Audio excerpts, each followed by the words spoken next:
नमस्कार दोस्तों, मैं हूं आपका दोस्त नवरत्न मंडूषा। दोस्तों आज हम चर्चा करेंगे बेरोजगारी भत्ते में जो आय प्रमाण पत्र होता है उसको फिल कैसे किया जाता है। देखिए, यदि आप मेल हैं, यानी आप मेल हैं तो आपका जो आय प्रमाण पत्र है उसमें आपका खुद का फॉर्म अप्लाई होगा, खुद का फॉर्म फिल होगा। उसमें आपका नाम, आपका फादर्स नेम आ जाएगा और आपका जो जैसे जो स्टेप है आपको पूरी करके आपको 2 गजेटेड ऑफिसर के जो साइन करवा के आप फॉर्म हैं अप्लाई कर सकते हैं, ऑनलाइन को सबमिट कर सकते हैं।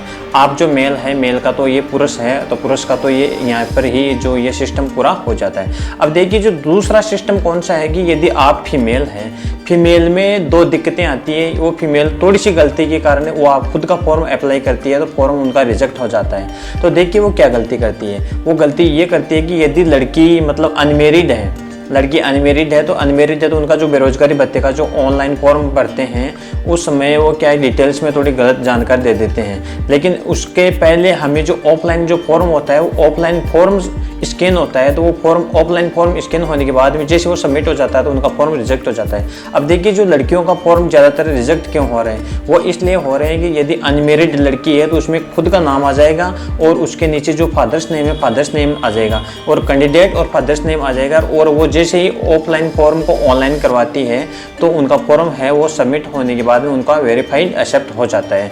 लेकिन जो लड़कियां शादी हो चुकी है, जो मैरिड लड़कियां हैं, तो वो भी क्या है छोटी सी गलती के कारण खुद का फॉर्म है रिजेक्ट करवा लेती है। तो वो कैसे उनका रिजेक्ट होता है, तो देखिए वो क्या है, जैसे खुद ने उसने फॉर्म अप्लाई कर दिया है और फिल कर दिया है और वो क्या है कि लड़की खुद का नाम लिख देती है और उसके बाद में खुद के जो फादर्स हैं उनके पिताजी का नाम लिख देते हैं। क्योंकि कॉलम में फादर्स नेम ही आ रखा है, इसलिए जो रिजेक्ट है वो खुद ये सोचते हैं कि हमें यहाँ पर फादर्स नेम ही सबमिट करना पड़ेगा।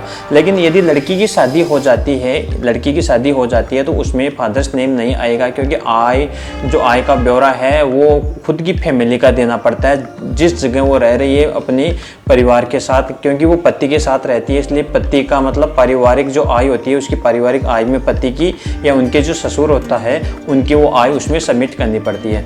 तो आपको लड़की यदि मैरिड है तो लड़की खुद का नाम और फादर्स नेम की जगह पति का नाम आपको लिखना है और उसमें जैसे वो पति का जो वहाँ पर जो आपका जो सिस्टम होता है, जैसे स्टेप पूरी होती है आपको पूरी कंप्लीट करनी लेनी है। तो देखिए वो क्या है, जैसे पति का नाम आ जाता है तो आपका फॉर्म एक्सेप्ट हो जाएगा, आपको बेरोजगारी भत्ता मिल जाएगा।